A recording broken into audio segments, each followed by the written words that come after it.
Road অ্যাক্সিডেন্টে মারা যাচ্ছে, রাস্তায় পড়ে রয়েছে, কেউ হেল্প করে না, কেউ সবাই মোবাইল নিয়ে ব্যস্ত, সবাই মোবাইল ভিডিও করতেছে, দেখতেছে, কেউ ধরে না।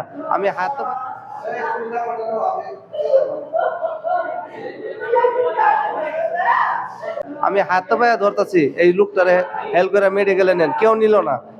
পরে আমি নিজে বাধ্য হয়ে একলাই কষ্ট করে টঙ্গী মেডিকেলে আনিয়া ভর্তি করালাম। উনি মারা গেছে, আনার পরে মেডিকেলে আনার পরে মারা গেছে।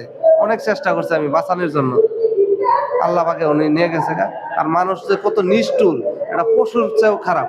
মানুষ এতদিন বুঝলাম যে মানুষ আসলেই আল্লাহ পাকে ভালো বানায়, কিন্তু মানুষ এত খারাপ, এত নিষ্ঠুর, এটা আমার জানা ছিল না। কিন্তু এখন জানলাম যে মানুষ আসলেই বিপদে বলে কেউ উদ্ধার করে না, আর বিপদে বলে মানুষের কাছে আসে না, আর দূরে থাকে, ব্যস্ত থাকে মোবাইল ভিডিও করার জন্য।